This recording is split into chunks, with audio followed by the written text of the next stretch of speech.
Hey, it's Joshua Vergara. What's going on, everybody? Here we are on the Samsung Galaxy Z Fold 6.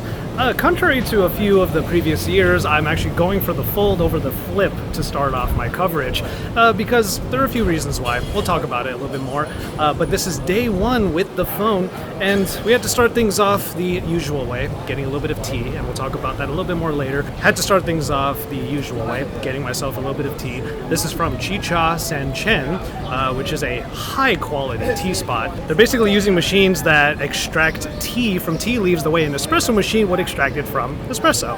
So, high-quality stuff. All right, I'm teed up. Let's do this. That's right, we're taking the Samsung Galaxy Z Fold 6 out for a day in New York City, directly after the Unpacked event.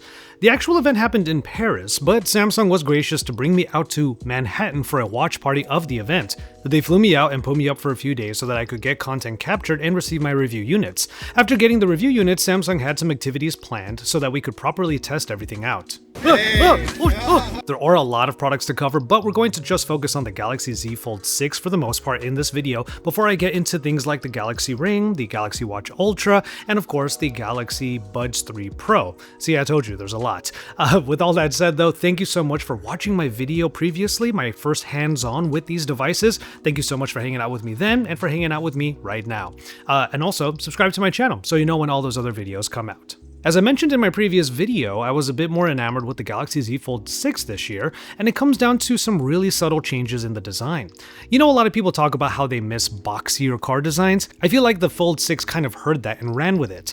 The sides are all super flat, the corners of the frame and the bezel around both displays have proper right angles, and it makes the phone feel like a proper brick. Maybe Samsung wasn't really trying to make this phone feel like more of a tool than ever before, but honestly, I think they kind of succeeded in doing that, and it really helps my perception of this phone. While the outer display is still quite slender, it is that tiniest bit wider than before, given Samsung shrunk the height down by the tiniest bit.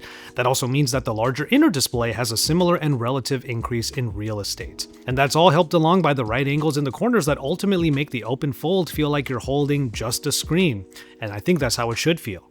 Quick thoughts on the hardware side. Samsung does state that the hinge, the crease, and the durability are all improved, even if slightly.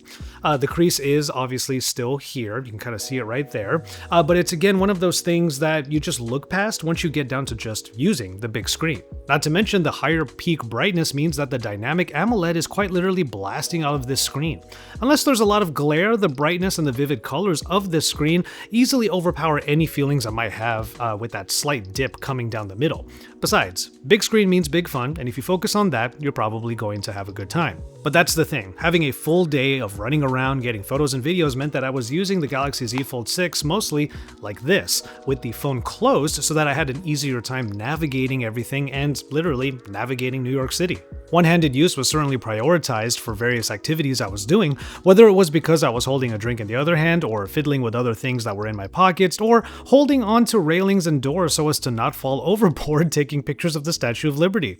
The outer display still might not be the most ideal experience for most people who are used to wider aspect ratios for everyday use, but that doesn't mean it isn't fully functional. If anything, I find myself appreciating good left to right reach, and it's available in its own way on both of the foldables. The Flip has a slender display when open, and the Fold has a slender display when closed. One day, maybe we'll get the same exact size on both devices. That would certainly mean the Fold inner display benefits as well. So when it comes to using the Z Fold, it's kind of a change in perspective. For example, when you're watching a YouTube video like this and then you rotate it over, you have a whole lot of space over on the sides, and this is just not a very ideal aspect ratio. Well then, instead of thinking about rotating the phone, you now can think about just opening the Fold, and then you just have a much better viewing experience for that. Never really rotate it when it's closed, just open it up when you want to. So then I'm given the opportunity to get a bigger screen than most rotated bar smartphones, and it's at that point that multitasking can become a thing too. My favorite combinations include Marvel Snap and YouTube side by side, YouTube on top of Gmail for distracted productivity I'll call it, and then Trello and Google Calendar side by side for proper productivity. Samsung's UI continues to be pretty robust as a methodology for navigating multiple apps at once, with a slight learning curve when you want to get fancy with the extras like the app bar at the bottom, floating windows, and the sidebar that provides yet another way to access apps. Really, what you get out of the experience is what you put into it. Which is why I was really impressed with some of the interface features that a foldable form factor can provide the camera. Sure, you can keep it pretty classic with a front-facing camera, and that does record 4K video, but you're going to be lying the phone down and angling the outer display up for a viewfinder. Bear in mind though that when you do it this way, the cameras on the rear of the phone do make the phone wobble. It's probably time to find a thin case that evens all of that out. Also remember that footage will always be in landscape, making the flip better for vertical video platforms. You can use that same outer screen to give people a preview of the picture that you're about to take for them, or if you're a vlogger like me, the selfie mode when using the main cameras on a foldable like this is still one of the most unique ways of getting content shot on a smartphone. Which brings us to Miro Labs, a museum of art and technology that is equal parts radical and cool. 15 rooms are available for viewing across this building that is not too far from One World Trade Center, taking what might seem like certain simple concepts like LED lighting and flower arrangements and then turning up to like 20. According to the website creator Roy Nachum plays with various symbols. A crown covering one's eyes means blindness from values and desires, while Braille in some exhibits emphasizes the need for tactile interaction.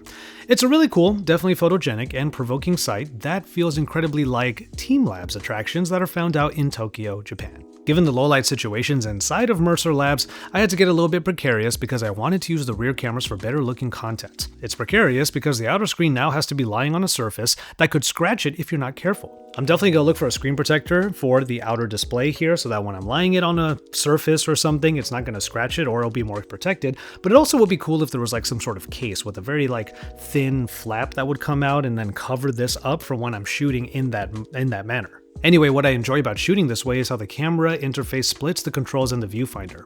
If I were in the Pro mode, some of the most important manual controls would then be on the bottom portion for me to adjust easily, and then my fingers are kept from covering the viewfinder. Now I know, flex controls like this have probably been around for a couple of generations at least by now, but I really feel like I unlocked a new way of shooting videos with the Galaxy Z Fold 6, even photos, honestly. And it feels somewhat like how the Galaxy Z Flip 6 was using the camcorder mode, and I know a lot of people are enjoying that new style of shooting with that phone. I love something like that because it just means that I have more reasons to open up the Galaxy Z Fold 6, and that's what you want from a foldable like this. Using it one-handed is going to be the most convenient way, especially when it's closed, but it's still a somewhat smaller, somewhat more slender display. The more reasons I have to open this thing up and enjoy that bigger display, the better. Oh, and I did find another new way of shooting on this phone. A cool feature on the Galaxy Ring is that a double pinch of the finger that the ring is on triggers the shutter button. While I was at the Miro Labs, I was lamenting not having the Galaxy Watch Ultra on yet as a remote viewfinder and shutter, but at least with the Ring, I still have a way of hitting the shutter. Talk about finding ways of rounding out the ecosystem if you go all in on Samsung. And really, this is the kind of experience that I was exploring in this day one. You're seeing a fair amount of pictures and videos in here because day ones are basically vlogs, but this isn't a full-on camera test. Still, let me know what you think about the photos and videos you're seeing in the comments. Our next stop was a boat ride to the Statue of Liberty, obviously a big symbol for us here in the US, but also something that was gifted to us by France. Hence, the connection to Unpacked because it was held in Paris. This is a real test of using the Samsung Galaxy Z Fold 6 to its fullest because the waters were a bit rough, a bit like the no-nonsense tour guide holding the mic and telling us about how to tour New York City. He was definitely a lot of fun. But what I mean is that it was a great example of how much or how little you might use the inner display when you just need a free hand. The lower light situations for Miro Labs were probably more challenging for this camera package compared to the boat ride, but the camera package really just is almost entirely untouched from last year's phone. Only the ultra-wide angle sensor has been upgraded, although I don't really know to what extent. I'll take any improvements, honestly, though I still definitely wish Samsung would just go ham on the camera hardware for once, rather than relying on software and AI. Speaking of AI, this day one scenario wasn't really full of situations or scenarios where I would need to use those AI features like Portrait Studio even, sketch to image, and interpreter so that I could talk to people using Live Translate. Still, I do think it is worth trying out those features, so let me know which ones you might want to see in future videos by commenting down below. The most that I could do on this night was to translate the French menu at the dinner Samsung put together for us, which is something that I could have probably done using Google Lens otherwise. Still, meat juice for the win. Yo, take a look at the vandalism on this sign right here. Rock on. And as the sun set on the first actual day that I had this phone, we move into the next day where the final portions of this day one ended up being more normal in terms of usage. With all the camera use that I do for videos like this, I never expect the battery life to be super great. Initial phone setup and camera testing usually means that the battery life goes kaput pretty quick. That being said, I've had the phone for a total of 3 days at this point, and on each day I've had about 4 hours of battery life despite all of those things I was doing in the first few days. Yesterday was a bit of a fast-paced day, so getting a lot of the pictures and videos and whatnot might have been a little bit hectic. That being said, today, even though it was a slow start to the morning, I should have a little bit more time to just sit down and actually get a lot of good footage with and of this phone. What I will say that it's on the larger foldables that you actually get a zoom lens, and in a place like New York City, whether it's for buildings that are far away or just fun things that might be on the street but across the street, sometimes that zoom really does come in handy. By the way, using the Galaxy Ring, I did get some sleep tracking done my first night with this ring. So I'll be talking more about that, especially in comparison to things like the Oura Ring, and the Galaxy Watch Ultra, of course, is going to be in the mix. I'll be putting those on a little bit later today. But one thing I am already having a lot of fun with the ring is performance is definitely nothing to worry about here with the Snapdragon 8 Gen 3. I'm playing music in the background while browsing, I'm watching YouTube while playing Marvel Snap, and I am comfortably riding the mobile game bandwagon that is Zenless Zone Zero.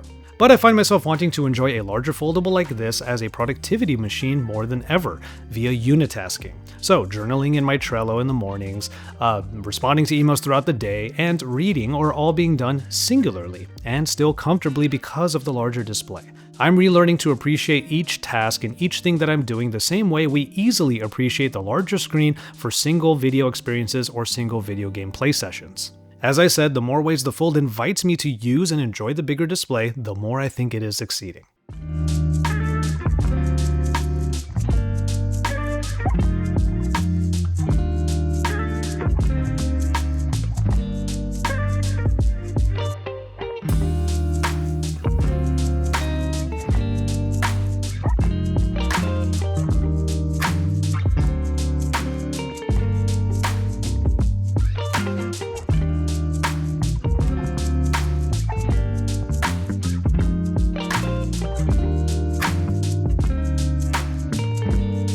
George Mott's, damn good burger, I'm not gonna lie.